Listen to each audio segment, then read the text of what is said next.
What up, fan? Pastor Punk Rock. I just want to touch base with what's happening right now in Minneapolis. A young woman lost her life. And from everything I can see, the police overstepped their bounds. They fired 3 shots into a vehicle they should have never done. But pump the brakes, take it slow, and keep in mind a woman lost her life. Okay, this isn't about political parties. This isn't about taking sides. Don't start rioting in the streets, and don't bite into what the media is selling you. Yes, this officer overstepped his boundaries, and he was going to be prosecuted. It's obvious and it's clear. But it's called selective outrage when you pick and choose your battles like that. Don't start looting cities and burning things down. It's not going to help the cause. It's not going to help her case. It's not going to bring her back. The best thing you can is donate.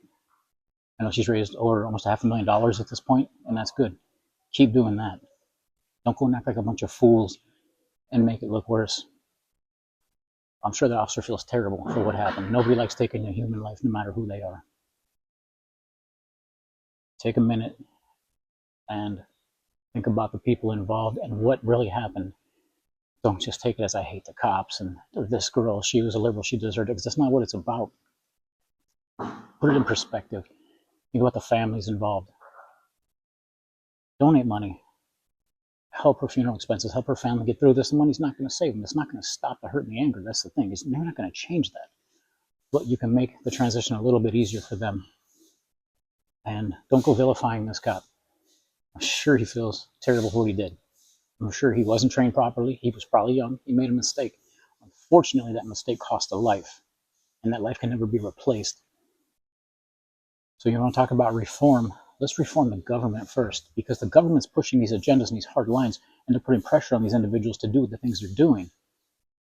Yes, it's his fault. Yes, he's the one who pulled the trigger. I get that. But it doesn't mean he's an inherently evil person. It doesn't mean he was out to shoot somebody. He overreacted, made a horrible mistake, a mistake he'll never be able to get back. And he's going to pay the price for it. Let's be honest. He's going to. And he should. You should. You can't take a life and not expect to pay the price for it. Remember what God calls you to do.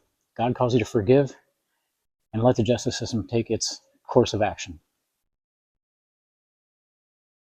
Don't flood social media with horrible comments, hating on him, hating on her, because you're not going to solve anything. All you do is you make the problem worse every single time. That's what's been happening, and the media immediately jumps on this, and they're going to take clips and they're going to just make it look worse than it was. And it's already horrible. You can't make it look a whole lot worse, but they're going to put their spin on it. They're going to do that. I promise you that. Much as I hate Minneapolis, don't get me wrong, I wouldn't mind seeing it burned down. Don't go looting and burning down Minneapolis. Don't burn down Portland any more than it is. It's already a war zone. Have a little bit of compassion for these people, a little bit of understanding. He's going to pay the price. Don't get me wrong. He's going to get life in prison here, or a big chunk of time. And he probably never saw his day ending up that way when he was going to do his job.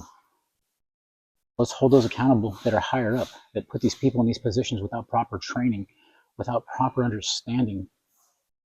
Conflict resolution. There's all these different things that they should be taught, and they're not. They're just pumped through these academies and they're pushed out. They're just, lambs to the slaughter, because the government doesn't care if he goes to prison. Let's be honest. Is the DOJ going to give a crap if he goes to prison? No, they're not, because they don't care. That's not what they're made to do. So pump the brakes. Take it slow. Pray. Ask God to forgive him, and pray to God for her soul. Because at the end of the day, a young woman lost her life for nothing. There's nothing you can say to justify it. You can't blame her. She didn't do anything wrong. And he made a mistake, but a terrible mistake. You can't ever take back. So a little bit of compassion. Be a human being about it. Show a little love and understanding. So I'll leave you with that. Stay Christ-based. Stay in the Word. Find a good church. God bless you and amen. We annihilated the world before your very ears. So goodbye, everybody. And remember, please, for the next day or so, the terrible lesson you learned tonight.